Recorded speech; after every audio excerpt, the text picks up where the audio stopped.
Hey, welcome everyone. I'm not absolutely sure how all of this works,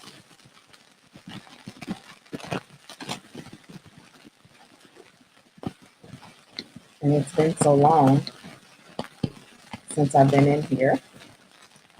So let's see how this is going to work out. Hopefully everybody can see me okay. Hey everybody. So I'm just gonna wait for folks to join. Of course, I'm so used to um, using the actual phone that I'm just, this is brand new. So, and it's been so long since we have actually talked together.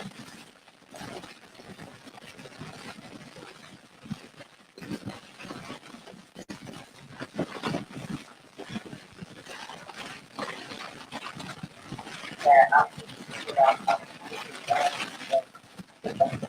okay, so we see. I see it works.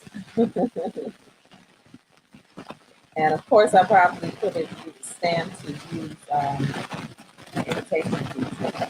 I'm not even sure how to use it. There we go.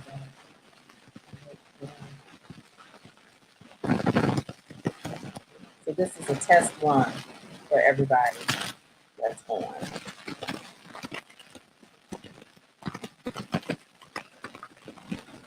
Let's see, I'm just doing a little test here. Because normally, when you come on Facebook, you can invite people.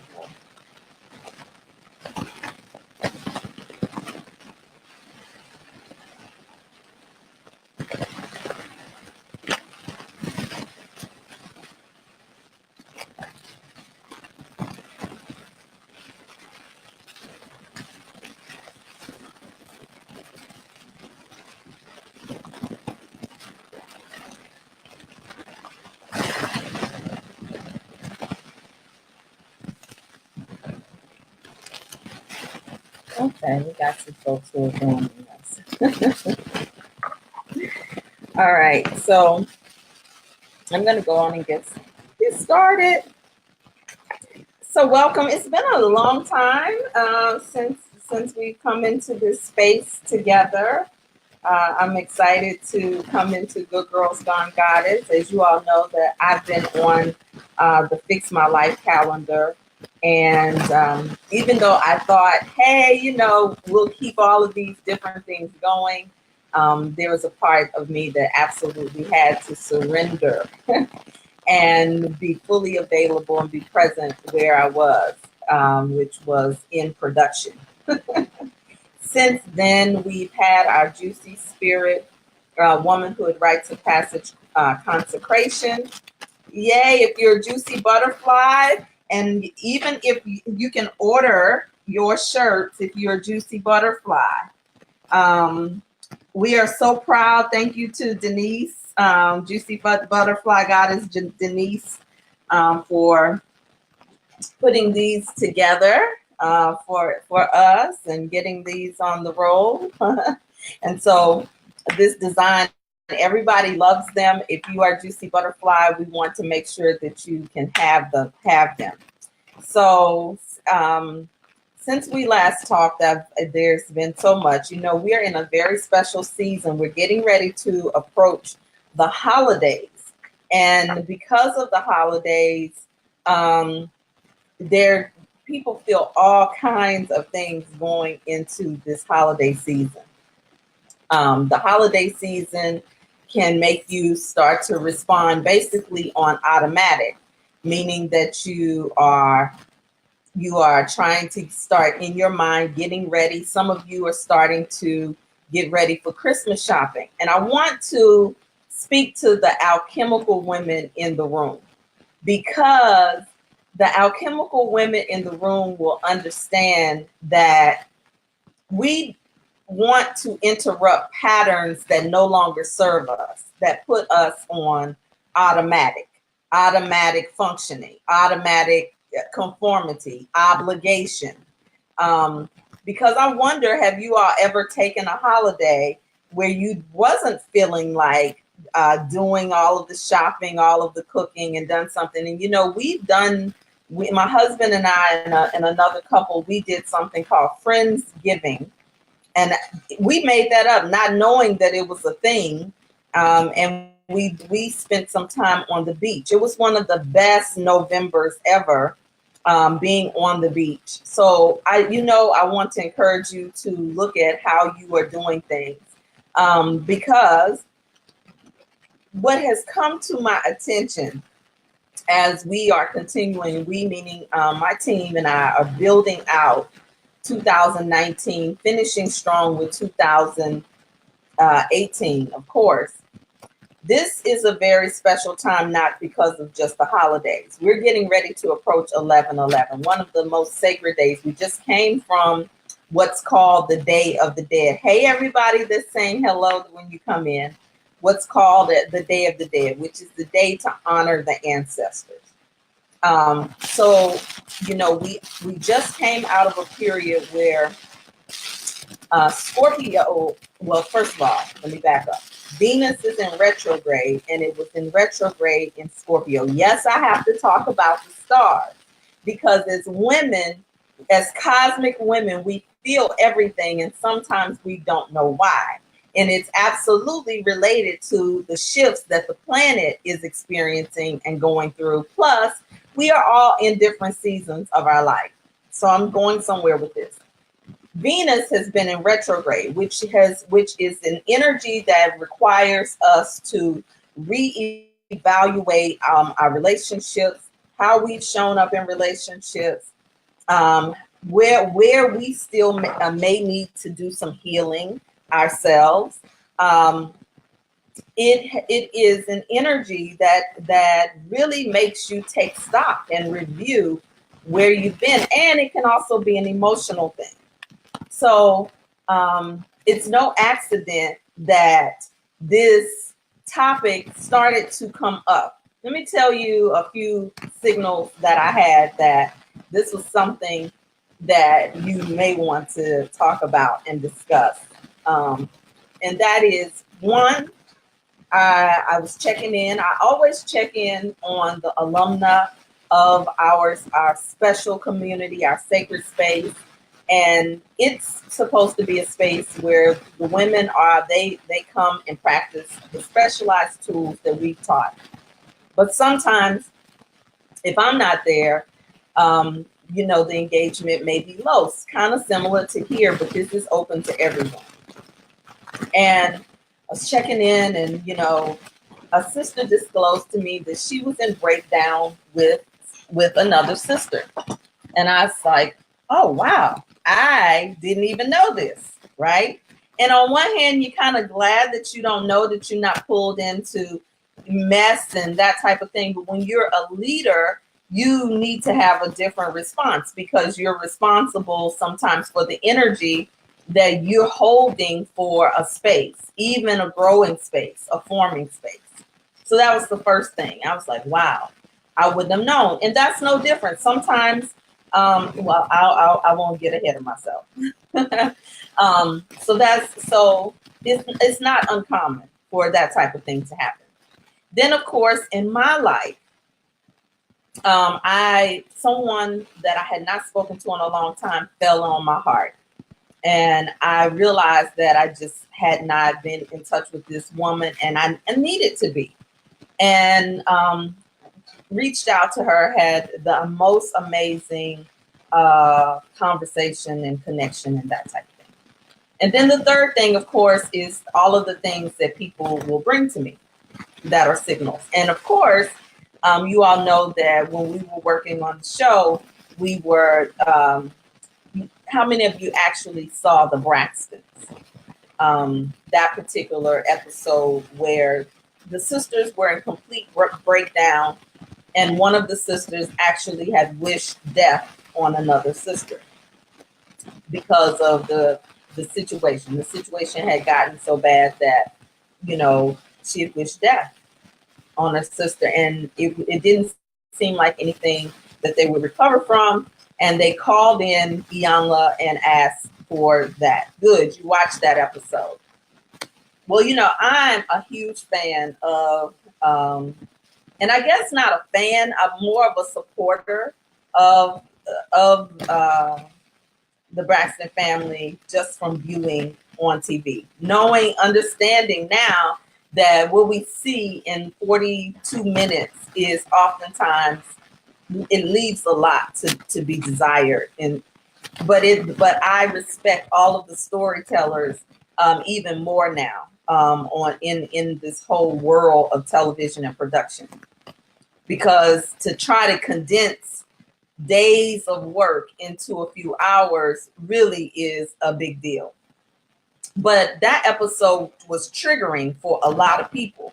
All you had to do is read the comments and look at some of the things that people say. If I was you, I wouldn't do this. If I was you, you need to stop acting like this. That, y'all need to do this. When you're sitting on the sideline and you're not in it, it's easy to make calls, like particularly when you're watching a story unfold, but you're not in the story.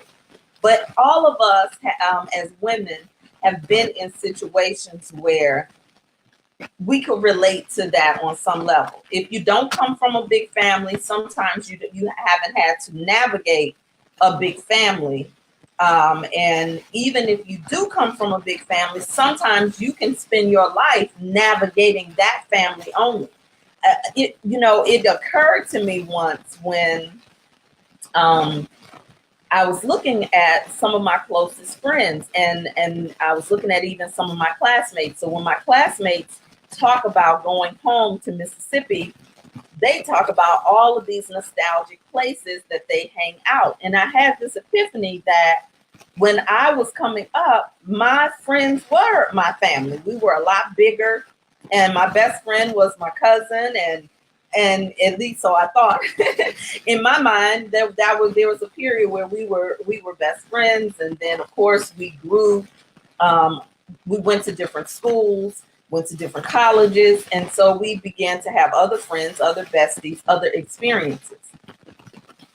And even when we come home together, we literally come home, we gather with each other. It's not a whole, if people come, they come over. So it was an epiphany, like, oh, I really did have it, because sometimes you think that you don't have things that you had, in other words. So that was one epiphany. But one of the things that that you all may already know about me is, and please, if you can, invite some of your sisters, tag them in the comments, because I'm using this new application. I normally send a personal invitation to all of you using the feature on Facebook, but using this new thing here did not allow me to do that. So how's it working for you? Let me just check in. How's it working for you? Am I coming through okay? Before we get any deeper into it, because you all know I'll start channeling what I'm supposed to be releasing. So I just want to know, if you're watching, can you just tell me, is it coming through okay? I actually can see your comments. If you can just respond to me, that would be great.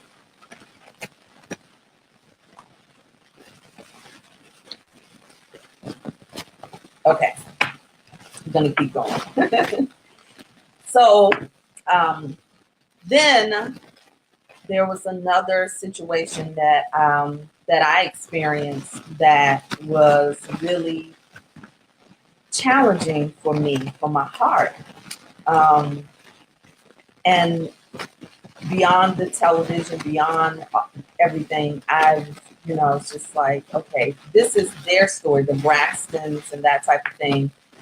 But you all know this, maybe you can relate to this. For years, I've watched reality television. I actually remember when Love and Hip Hop first came on, and I just was so opposed to it. I entered into a protest and everything, because I always felt like it would hurt the relationship between Black women and one another. Because to see women fighting on television and that type of thing, I used to think that, oh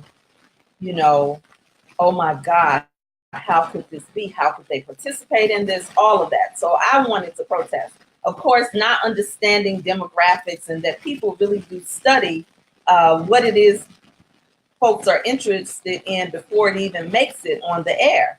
And so the fact that it had made it on the air, the folks, the marketing research team, they had already done their due diligence. And I caught up to the fact people like to watch conflict. People like to watch drama. As if the drama that we have in our own lives is not enough. People like to watch this. What happened? You said your call dropped or my call dropped? Talk to me. Tell me. What dropped? Tell me what dropped before I continue. I'm gonna go check in the group. It said call dropped. Someone said call dropped. I don't know what that means. I want to make sure you can still see me.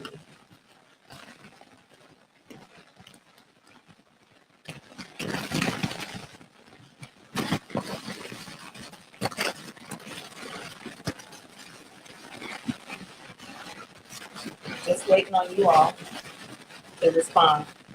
Oh, your call dropped. Okay, I thought I dropped. Okay. Okay, cool. All right. Good. Okay. All right, just making sure. All right, making sure we're good. All right. Thank you for responding. Okay, I'm gonna try to stay focused. The whole point in being able to do it here is not to be able to have the drops. So that concerns me a little bit. Remember, we're newbies together on this thing. Okay, so I'm gonna go back into where I was going. Okay. Back to where I was. So I had my own experience, and I have had my own experiences before, right? Where, how many of you have been in situations where you're friends with someone and they stop talking to you and you don't know why? How many of you have had the experience where you've been friends with someone who you found out that they shared pieces of your business that you trusted them to have, and you know, that type of thing? How many of you have had fallouts where you know it was really simple, it was really no big deal, but it escalated and became one? How many of you have had that type of situation? How many of you have had this type of thing going on in your families for years and it's just accepted as normal? People have differences with each other. People have energy between each other. And for whatever reason, the family really never addresses it to one another, but they talk about it to everybody that isn't a part of the issue. It's never fully resolved. How many of you have ever believed that when, you know, women, I just can't deal with a whole bunch of women? Is that, you know, I just can't F with too many women. Or if it's a whole bunch of women there, it's going to be trouble. Come on, tell the truth. I have taken polls on this type of thing before, and it's been amazing how women have talked. Listen, SisterHURT is a real thing. Sometimes there have been articles where people will talk about how, when it comes to SisterHURT, do you recognize that it's no different than your heart being broken anywhere else? When your heart gets broken in a sister relationship? Come on now. I know that you know this. You gotta know this, right? And so where does that come from? Where does it come from that the distrust, the brokenheartedness from women to other women? Where does it come from that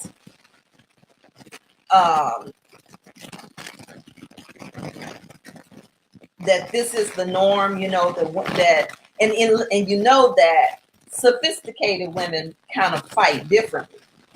Passive aggressiveness is still fighting. Passive aggressiveness is still fighting. I can't see who the comments are from, but hey, how you doing?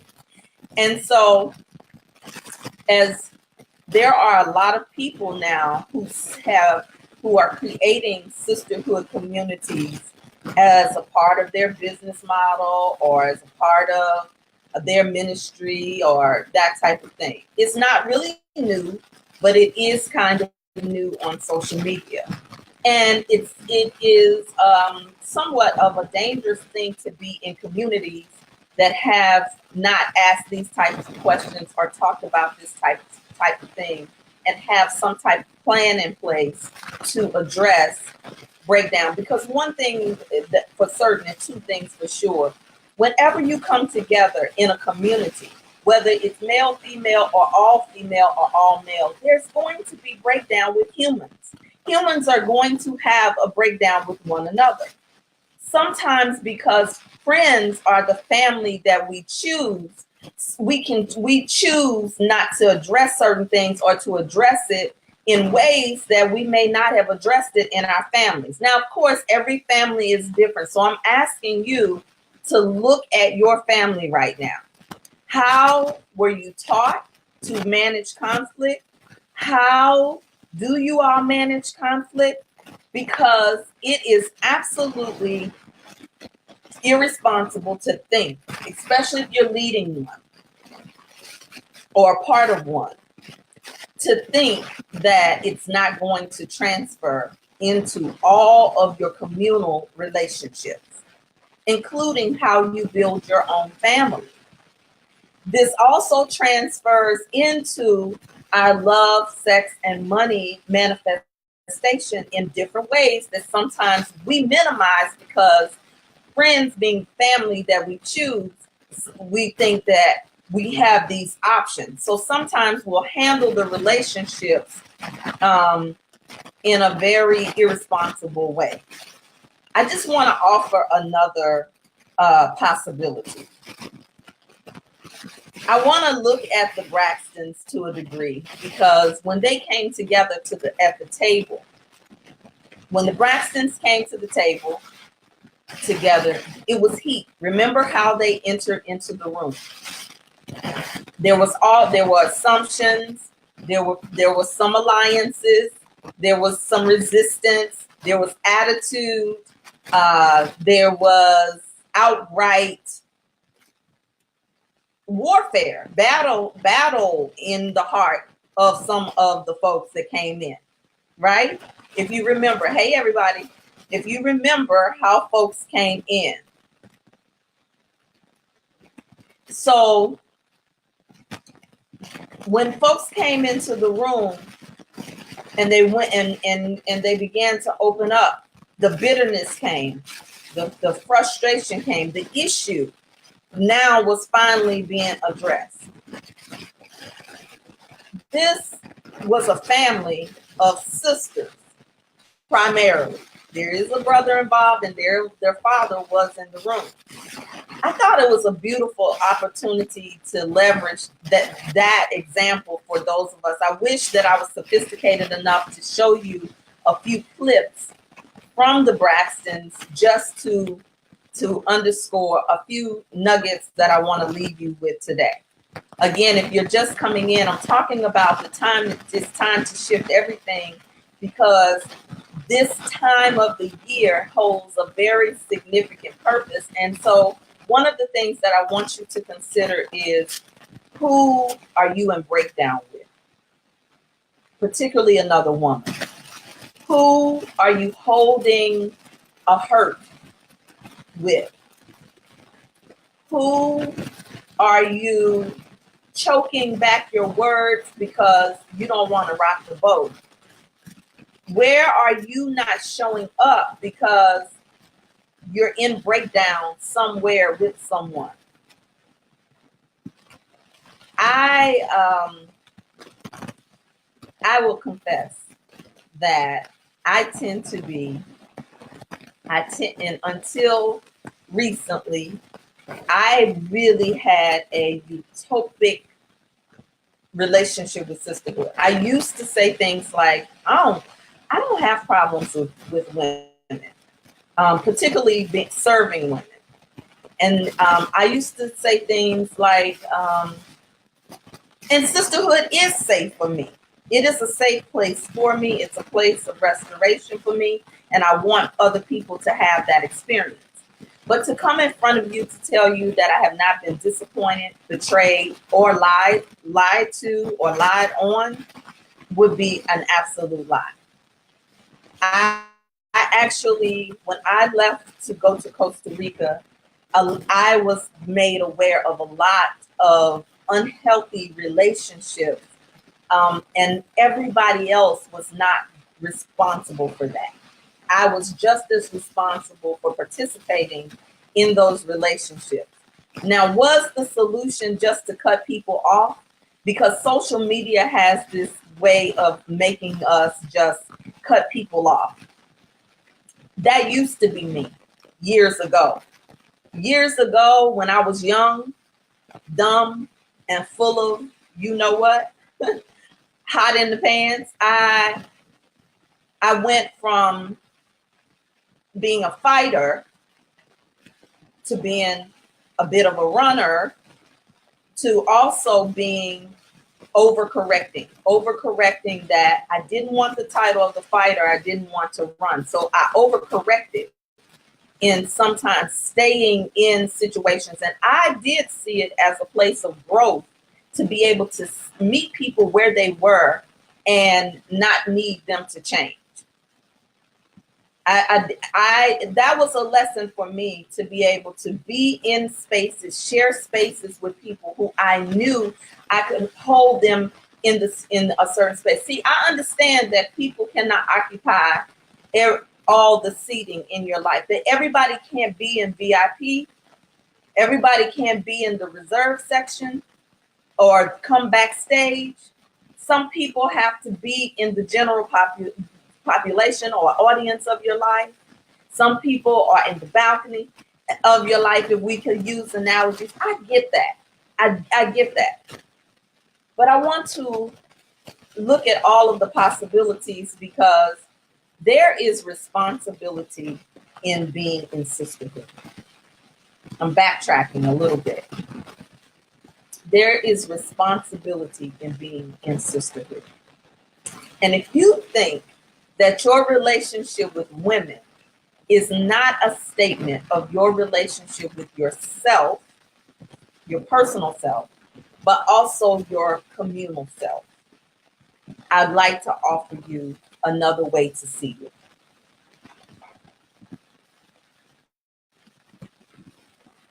When we come into communal anything,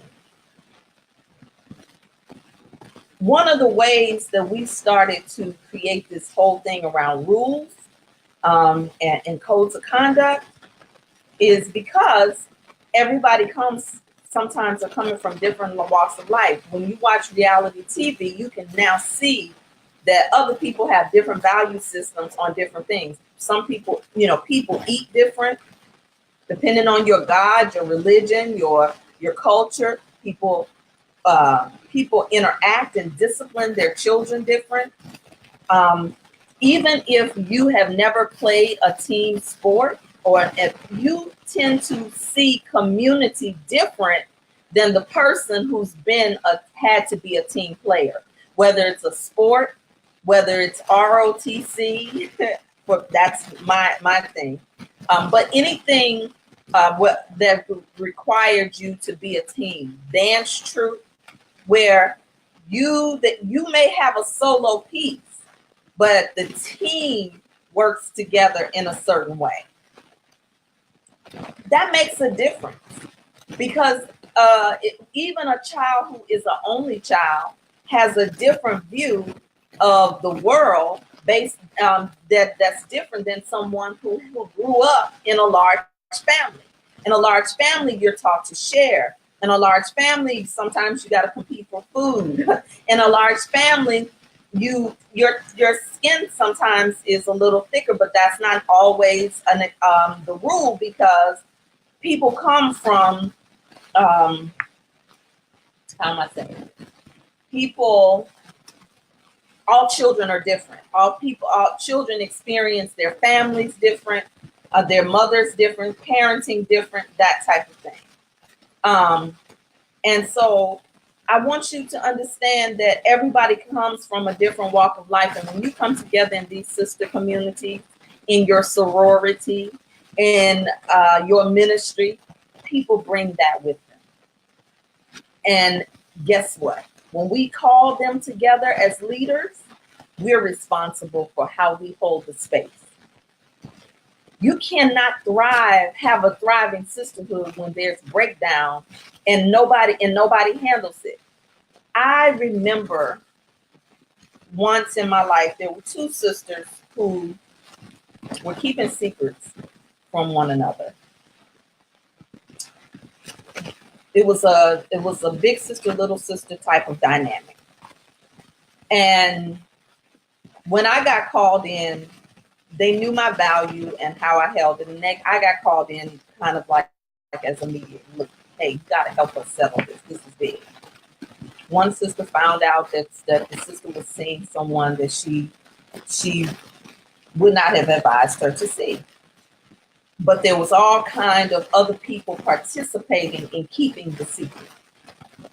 So the big sister felt betrayed by even the other people in her circle because they were keeping this particular secret. When all of the shit hit the fan, because it did hit the fan, all this stuff came to the surface. Even though it did involve a man, we know that sometimes we don't fall out with each other just because of a man. Sometimes it's money. We fall out over one another with money.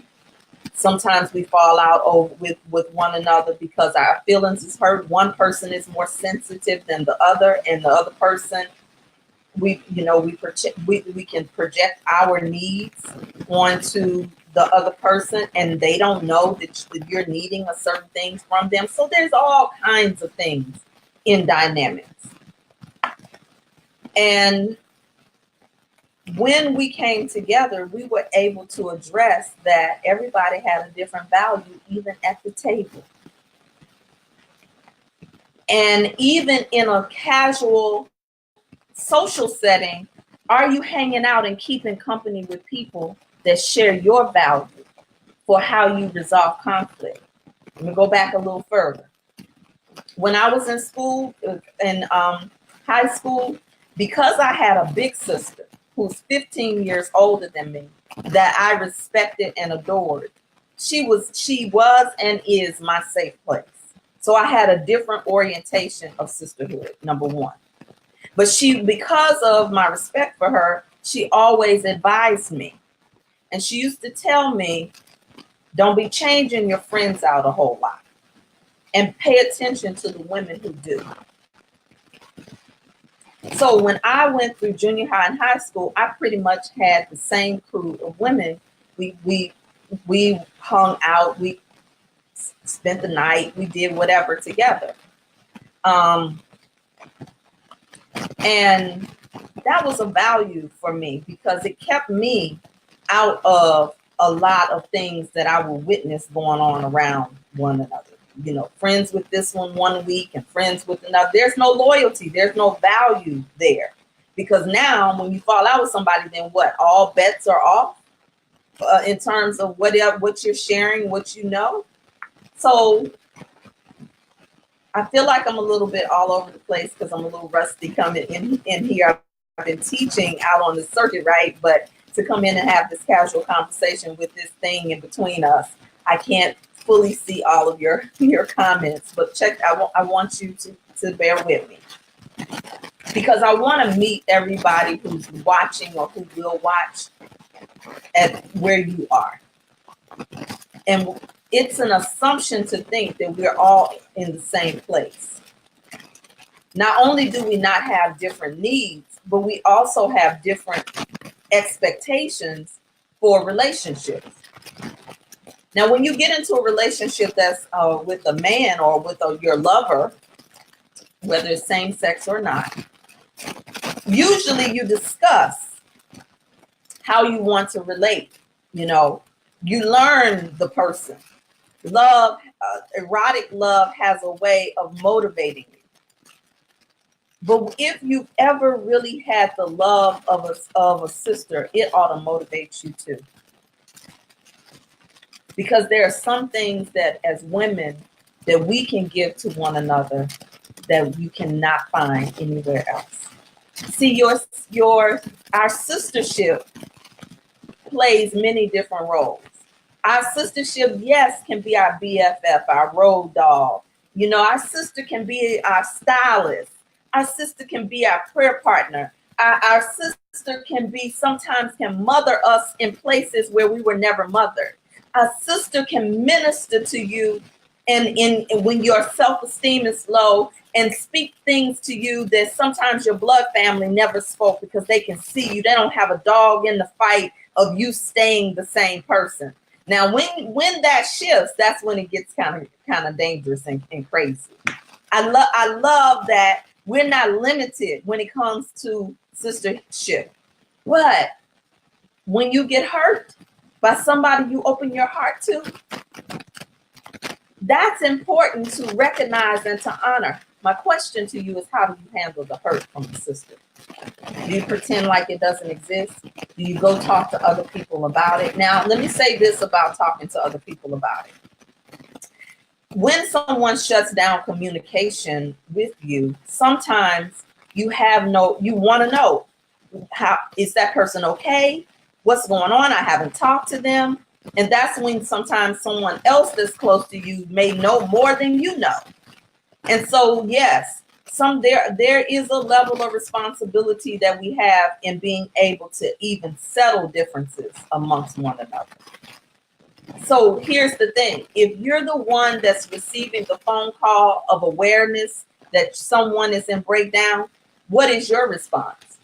Do you really assert the importance of, you need to go talk to that person? Y'all need to talk? And one of the things that if it's really something that's a big deal, sometimes you need to say, y'all need to talk before this week is out.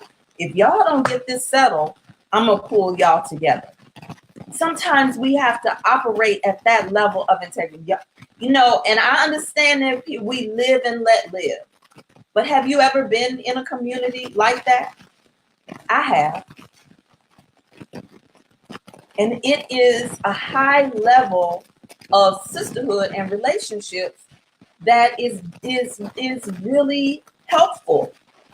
It's really helpful in in your business.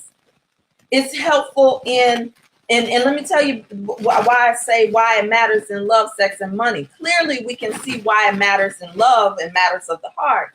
And clearly, we can see sometimes how it can relate to our sensuality and our sexuality, because we don't share that with everybody. Sometimes you share with your girlfriend your real freaky desires that nobody else knows.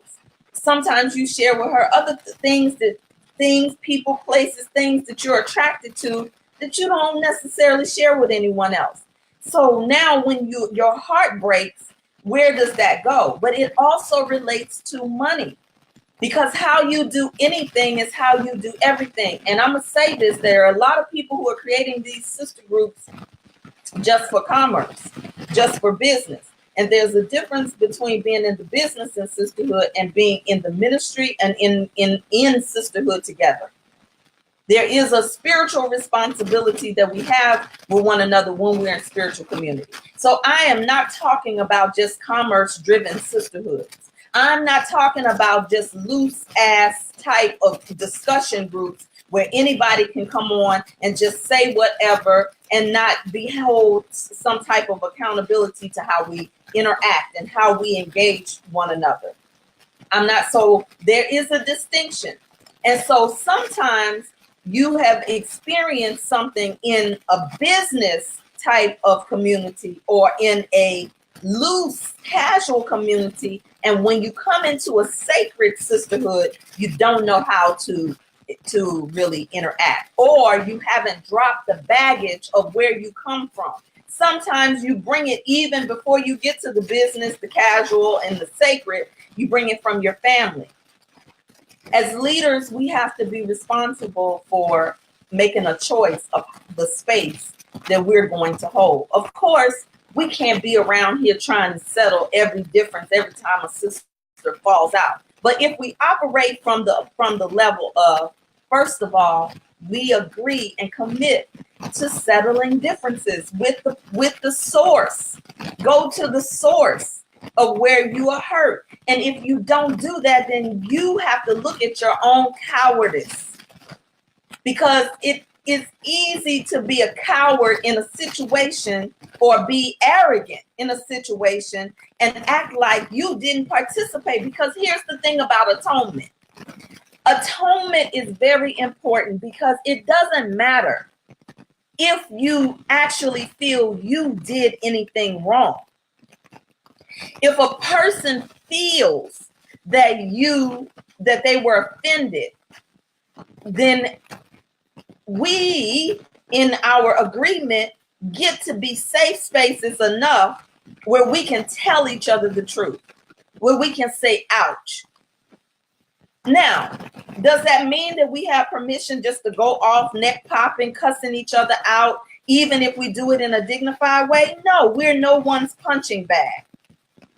Do we get to be the one that we project all of our unhealed mama issues? Because the truth of the matter is, oftentimes when you have a pattern of continual breakdown with women, there is something in your own womanhood that is wounded. And the wounding did not take place with the women that you're in breakdown with. The wounding took place long ago.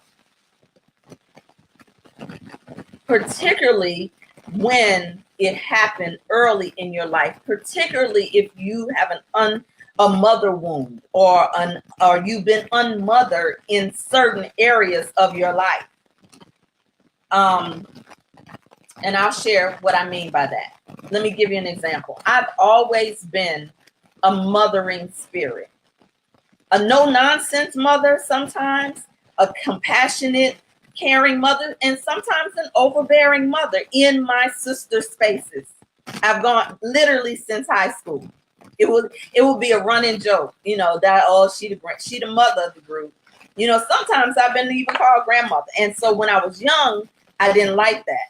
I just was like, I ain't your mama.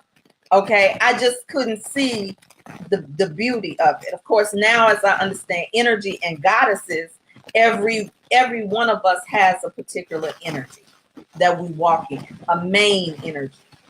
And so I rejected it. So then fast forward the tape, I move into leadership. I'm an official that is in charge of the development of the women, a literal curriculum. I'm a young woman myself, but I'm in leadership over women who were 3 times my age, living in New Orleans, trying to figure life out myself. But I was a pretty good leader. So sometimes good leaders get assignments that they are not fully mature for. Come on now, I'm just saying. But that's okay, because that's your curriculum. That's okay if you don't do a whole lot of damage in the process. So I remember being I had to shift from being a drill sergeant at that time, because I had the drill sergeant spirit too. And literally we practiced drills in this first community where I was assigned quite a bit of leadership.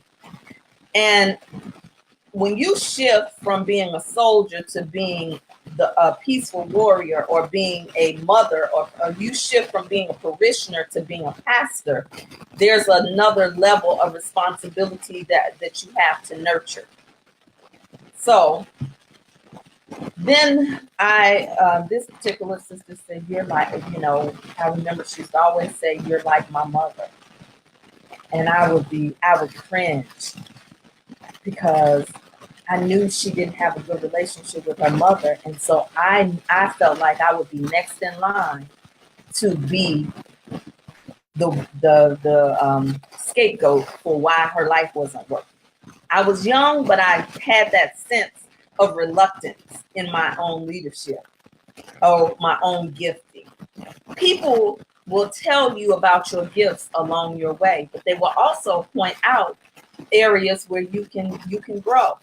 Do you get mad at the message or the messenger? Either way, it's still some truth, whether it's whether you like who it's coming from or you don't like what's being said. Either way. And so it wasn't until I came. No. Let me go back. It wasn't until I went on about my life or whatever, and it wasn't until I came into the work with the feminine that I had the epiphany. First of all, I was able to face my own mother wound. And so that opened up my heart in another way to accept my nurture and that type of thing. And also the other things that come with mother. And I had heard this feedback all around me for a while. You like a mother, you're my big sister. People give you roles in their life. And then when I did my work, I had another experience in business. I'm going to share this with you. It's my life. A lot of my experiences are experiential. They're not Google. I didn't find them on Google. I didn't learn them just through reading a book. Since 19 years old, I've been in sacred communities and in processes. And I've had life-changing experiences through witnessing healing between people in these communities as well. I've also seen the worst of the breakdowns. And I was building my business recently, so I'm bringing you up to current. And when you step out into who you really are, you will see sometimes who and where people are. Because some people are not with you unless you can do something for them. And so there was an aspect of my naivete. As I told you, I went through phases of reluctance, resistance to rebirth, like my own rebirth of my relationship with who I am as a mother, as a leader, as a sister. And when I was doing business, I went from naivete to being able to recognize, oh, wow, they're not there. They don't like a post. They don't share. They have resources, but they won't help you. And I went through a period where I was hurt because I had been so generous with my information. I talk about this. Sometimes I would hear things that I shared privately come back over, like, oh, okay, well, they were listening. Oh, okay, they value that or that type of thing. No real big deal there. But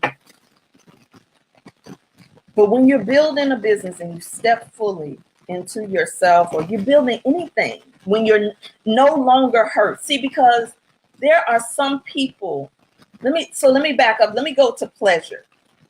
When I first came into the feminine, it was pleasure. It was pleasure that brought me here. And let me say, I had so many experiences with processing pain.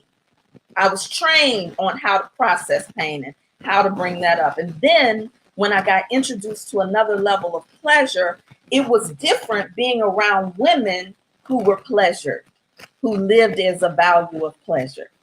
And so the question that in that type of sisterhood is, what is your pleasure? And being able to talk pleasure and literally be able to live pleasure and really support another sister's pleasure. And so when I went back amongst my friends who did not live or had the pleasurable experience or breakthrough, that was my first time recognizing there are some women who unconsciously are more committed to pain, to ego, to pretense, or to their business and their image more than they are than actually living your best life, so to speak. And naturally, there was a contrast between the ones who were bitter with and angry with men. Some of them were going through divorces. Some of them were on dating sites and looking and searching. And I had something that I wanted to share. Now, my pattern was I used to just share everything. I read something and I just, before I started teaching, because I'm a minister, I'm a teacher, I'm an educator. And so there's a part of me that just wants people to get it, because when I get it, I want you to get it. I want you to have it.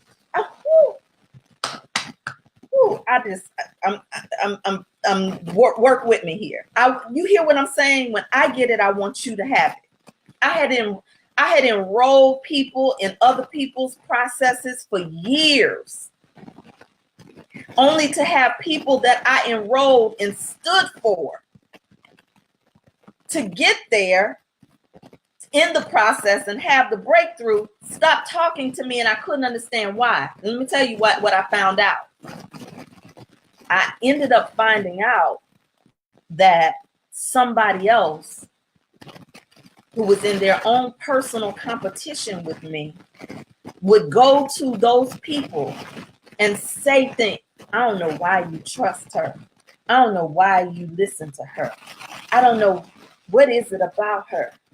I don't know, see why y'all be running up and like Latanya got. And so I didn't know why those people were changing with me. I didn't know, because in between them enrolling, having the breakthrough, and this is not my process. This is before I stood in my power, in my truth, in everything that I had been training and working and doing. This is before I stood fully. And nobody had to tell me anything. Honestly, it was the more that I walked in my purpose and in my power, I saw the shifts. Now, there was a tendency to ask, what did I do? What did I do wrong? Why are they doing this? So even I go to, that was an old pattern. Why are they treating me like this? Because remember, my part of my story is I felt like the black sheep all of my life. Remember, I'm talking about how you transfer family stuff over into your communal stuff. I felt like I was the black sheep. So I did everything that I could not to be the things that were spoken over me by my own bloodline sometimes. Come on, man, I'm telling you the truth. I spent my life trying to make sure I said it right, only not to say it right. I spent time being edgy and condemning myself, because I didn't understand why people could accept one person's truth the way they said it and not accept mine. But do you understand that it was because I wasn't fully accepting all the parts of me? I wasn't accepting all the edginess that comes with me sometimes. I wasn't accepting the shadow part of myself. And so I was making other people the authority sometimes about who I was, because I was seeking their approval and their acceptance, because I wanted to belong. I spent most of my life, even in God, looking for that place. I know the story of being prodigal, because I wanted to feel like I belong. Because when you don't feel like you belong in your own house and in your own family, you're always seeking somewhere to belong. Come on now, I'm being honest. You're always seeking somewhere to belong.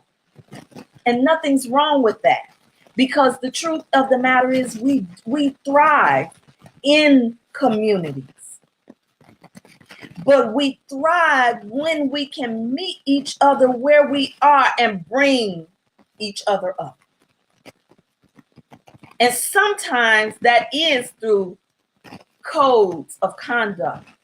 Sometimes we have to teach what other people never learned and not be so quick to judge and cut folks off. Now, there are some times when the scripture says, let it not come nigh my dwelling. There was a period too where, and I share this and I write about this in my Juicy book a little bit.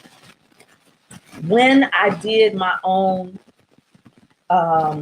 pilgrimage, because Costa Rica represents a spiritual pilgrimage for me. When I finally was able to get quiet, it wasn't the hustle and the noise of trying to do commerce and business. There wasn't the competition sometimes of trying to get clients and contracts and being seen or being on somebody's platform, just being with myself.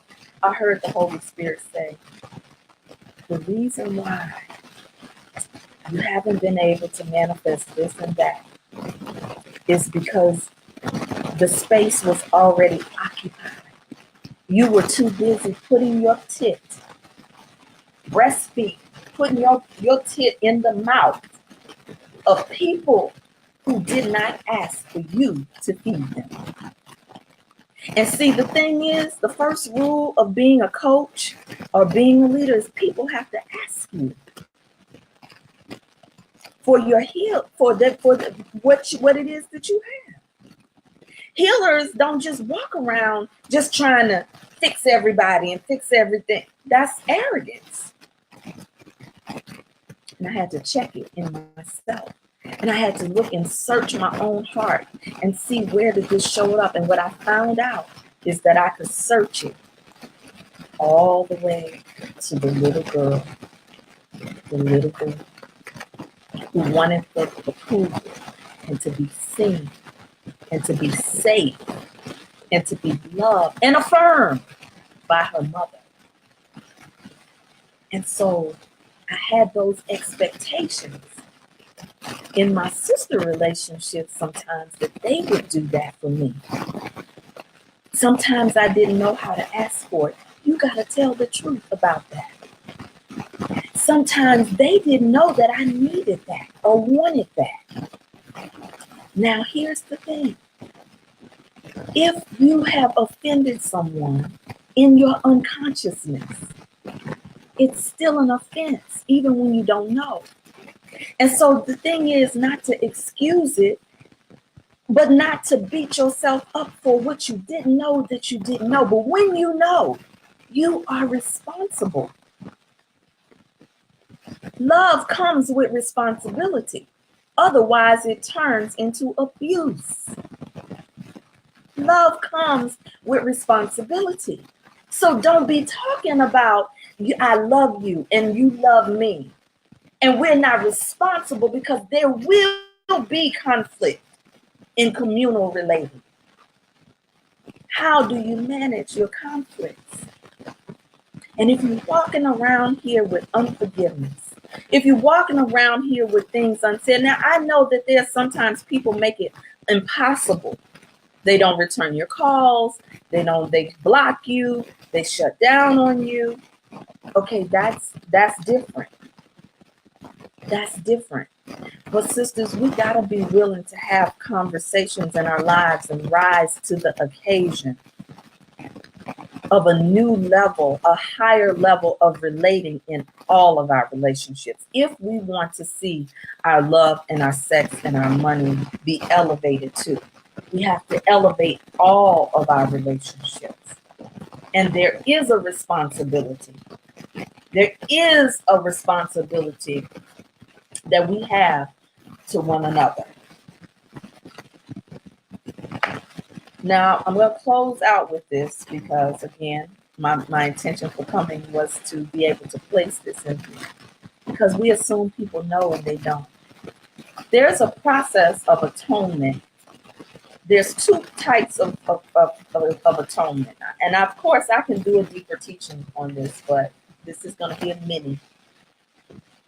There's atonement that can happen with another person who participates in the atonement, meaning you have a conversation. There is atonement that can happen without another person, the meaning that person may have died. They could just be unreachable. So atonement can happen in either or. It's more powerful if you can atone with the source of your upset, oftentimes in person. Sometimes that's not possible either, but you work with what you can. The atonement process requires that you, first of all, acknowledge the offense. Both parties who've been offending. Sometimes one party is offended and another person isn't. Sometimes both parties offended each other. And the offenses can vary. It is your responsibility. Sometimes the person who extends the olive branch is the one. Sometimes there's a mediator who says you all need to come together. The point is, you acknowledge that there has been an offense.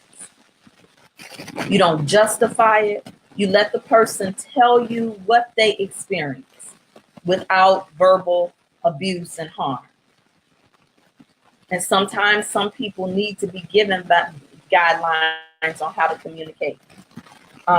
Sometimes you need to have a time limit on how long you communicate. So if you know that the thing is deep, you can agree, I'll speak 3 minutes, you speak 3 minutes. And the best thing to do is to be able to, the second part is to acknowledge that you heard what the other person says before you go to reply to what they said. So the second step is to acknowledge, I heard what you said. There's a way to do that. Of course, this gets more, there's more detail. Then the third part of it is offer your explanation or your whatever, how you got there. So sometimes you may go through 3 rounds of that, depending on what, because there could be many offenses and this is your first time coming together. There could have been one major one. You determine what you want to focus on. The fourth part of it is I apologize. I'm sorry. I heard you. I didn't intend that. I didn't know, whatever. Whatever the apology is. Even if you did not do what the person has accused you of, you can acknowledge that they felt some kind of way and still offer your heartfelt apology that they felt that, thought that, whatever. And then the last thing, the next thing is actually accepting the apology, the explanation, whatever. Or being honest to say, I don't fully accept that. I'm torn here. Truth. Now, sometimes there's a crossroads that needs to happen where you can agree to disagree if your goal is to leave out of this conversation, interaction at peace. Because the question that you have to ask yourself, am I committed to being right or am I committed to healing? And the final piece is an agreement to new action. And this is very important because far too often we will have situations where we'll apologize, we'll sweep things under the rug, but there's no agreement for how we're going to proceed. And guess what? You end up right back where you were with the same offense, the same breakdown. You can use this process even in your erotic relationships if the other person agrees to participate at that level. This is a high spiritual level of relating. But do you know that world leaders do this? Do you know that corporations who are at war, foreign entities, that this is sometimes what the parliament of religions and world leaders do? that when they come together, they look at how the offense happened, what do we need to do to fix it, and then there's some type of offering that you give. I cannot stress that enough. Reparations helps. Reparations is necessary sometimes in relationships. Sometimes people do monetary reparations, but when we're talking about spirituality, it doesn't always boil down to that, and sometimes it does. Again, this is a deeper teaching. That being said, the final thing is, after you agree, you let it go. You don't keep going back to it. Remember when you did this to me in 19? I knew your ass did. And remember when you see? That's what I'm saying. Because if you're gonna pick it back up, then you're out of integrity when you say that you're willing to let it go. Even as we grow in this community, and you were here listening to this, or you listen to this, now you're responsible, because after knowledge comes responsibility. We cannot continue to call women together if we're looking to change the world. There's a higher level of our womanhood. As we raise our womanhood, as we raise our families, as we raise our consciousness with money, and shift from lack consciousness to abundance and prosperity consciousness, as we raise our sensuality to be more than a lower level vibration of sex, but to be something that is a vortex for transformation, and we raise our relationships with all people and that this is something that we need to talk more about. So I want to go into your comments and see what you said. I saw somebody wrote a nice little paragraph here, and I can't see who the name is on here. It says, I'm open to healing sister wounds, even if it means bringing a friendship to closure in loving ways. There are two women, former besties, who are no longer in my life. I honor the sisterhood we shared at one point, but both have been released with love. Recently, one of them lost a parent, and I attended the funeral. It was the right thing to do. I made an effort to open the door slowly, second-guessing my instinct to let things remain as they are. I found out that in the 6 years we have not been in contact, nothing has changed. I'll keep her in prayer, love her from a distance, but can't subject myself to her toxicity. I saw the other woman about 2 years ago, and I was not only polite but pleasant to her. She was cold and downright nasty to me in front of my children, and was in my and their home. So I'm good with those two. Self-care is staying far away from them both. And there are definitely, I am not here to represent any type of dogmatic rule about breakdowns. Sometimes you may go 10 or 15 years, 20 years where you are in different places. But when you come back together, the experience is richer. The sister that I have not talked to probably in 10 years. Other people had their mouth in the reason for our breakdown. Other people had an influence in it, and we both acknowledge that played more of a role in the disconnect than even the two of us.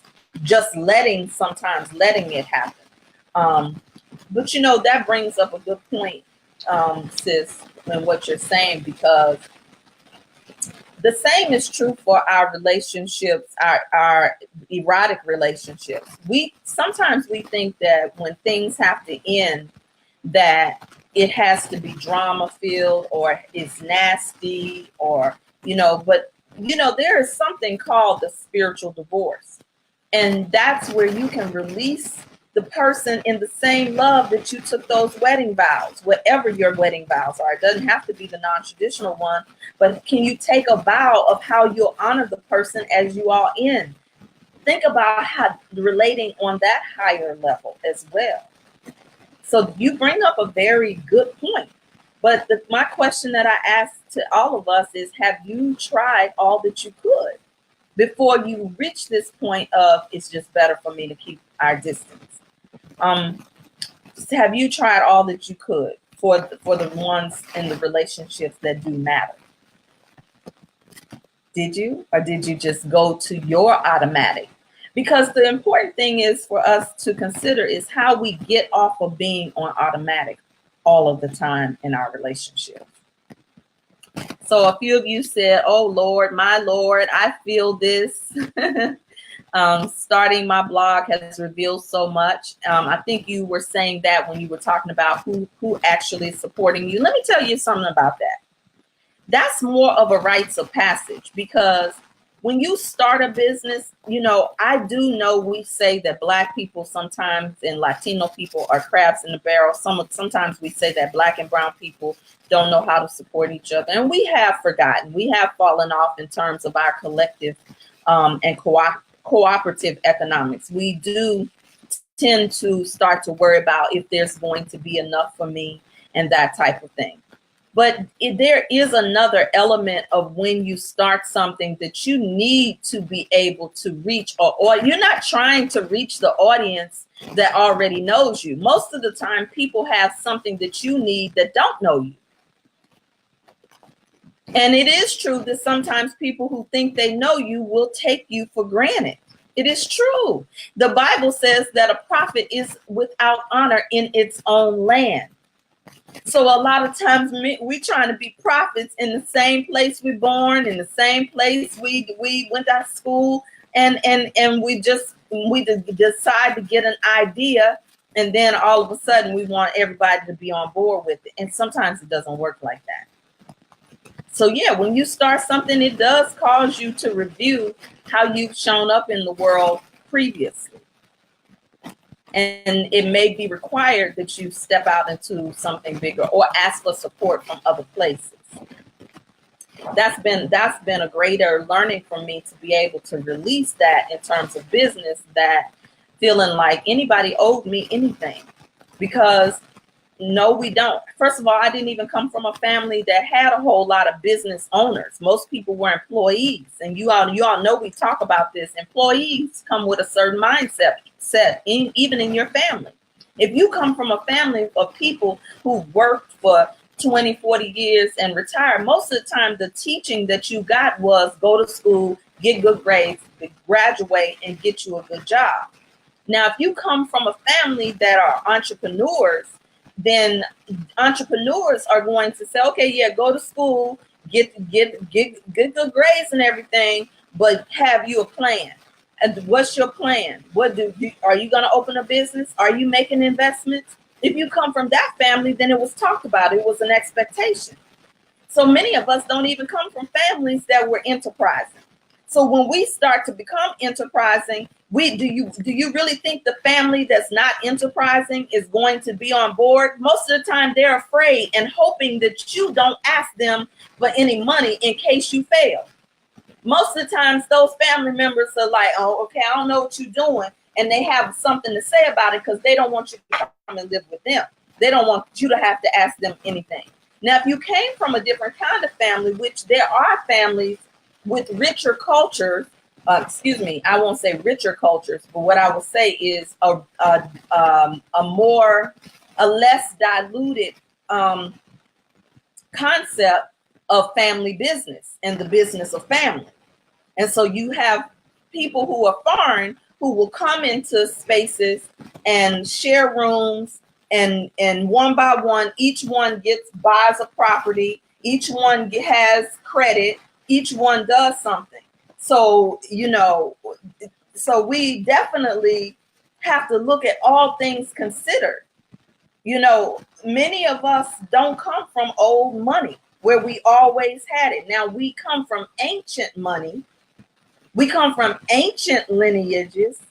And so sometimes we have to skip over what we've seen in our families, in our communities, and call on a spiritual level of what you cannot see.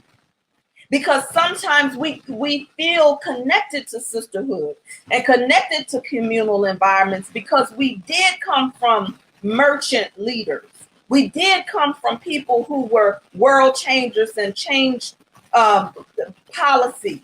And we come from people who were writers and authors. Even if we cannot see and know the names of that bloodline, there's something sometimes activated in your bloodline that you cannot see.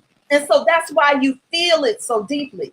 This is why it matters so much to your heart, because you have an assignment that does not look like your mother's, your sisters, or your brothers sometimes. You have the assignment. I am the one. I was talking to another sister who I was having a conversation with, who leads a community, and I was telling her about we got a responsibility. And the Holy Spirit said, wait a minute. If you feel it that strongly, then you do it in yours. Don't tell anybody else how they're supposed to do it in theirs. You look at how you show up. I said, okay, I hear you. And thus why I'm here. Because sometimes we think just because it has the banner of spiritual that we share the same understanding of everything, and that's not true. We're always learning from one another, and we got to be willing to learn from one another, lest we just recycle the same old family patterns over and over and over again. So if this has been valuable to you, just leave a comment. I'm going to in the broadcast, I did mention on Sunday about the Shift Everything Challenge, because we're 7 days into the month of November, which would allow us to do 21 days. If you're just feeling like if there's any residue of anything, I have some prompts for 21 days. I asked for 7 people to kick it off. I did receive some responses, but not what I was expecting from this community. And so if you just made an assumption that I thought I just am supposed to know that you're going to participate, I need for you to inbox me or comment at me. I'm in the Shift Everything Challenge, where we're going to do a combination of just meditations and exercises in right here, no cost, to shift and to set our intention during this high energy period. So Mercury is still in retrograde, but it's in Libra right now. And Libra is the balance of the scales. So we're going to come into balance around these old wounds and old relationship patterns, whether it be erotic love or non-erotic love. We're in a good season. 11/11, I would like for us to be about 3 days into this challenge. I'm ready to go as soon as I hear from you who's in. Ready to go, ready to start and kick it off tomorrow. If I get the first 7, I have to get the first strong 7 that I'm in. No sitting on the fence. And what it is 3 elements. I will share those elements. We're gonna just post an inspiration that or you can teach it, you can share it, you can do whatever. This is let me say this is when you come into communities like this, engagement just because and on an energetic level sometimes it's more powerful than just posting the link to your thing. Some of us are pissed off because we go into groups and steal people from other groups and add people to groups without asking for permission, and we are only in these groups just to network and get our thing seen.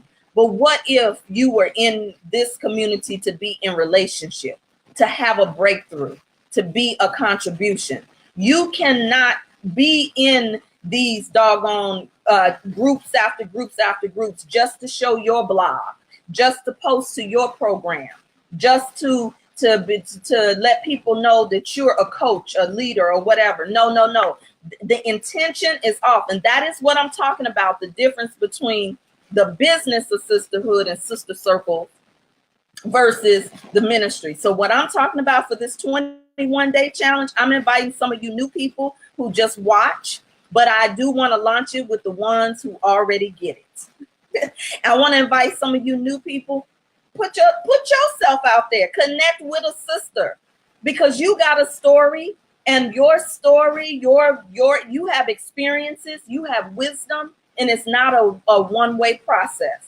It is absolutely a sharing, and that's how we grow. That's how we shift. That's how we plant the seeds right now before 2019 for our new year. When you see the season changing, that's the new season, not when the ball drops in New York. I love you, and there's nothing you can do about it. I've said more than enough. Now, y'all know we got this thing coming up in January, the book. So I'm going to still be a little quiet, because I got to finish the edits on these books so I can be ready for y'all in July. We're doing a live experience in July. We're going to have a special relationship panel, a relationship town hall, and we also are going to have something very special for the singles. We're putting it together for January to be a whole experience. So get your tickets to be juicy in January and get ready to thaw out and let those juices flow for the Juicy Journey book that is coming out for the very first launch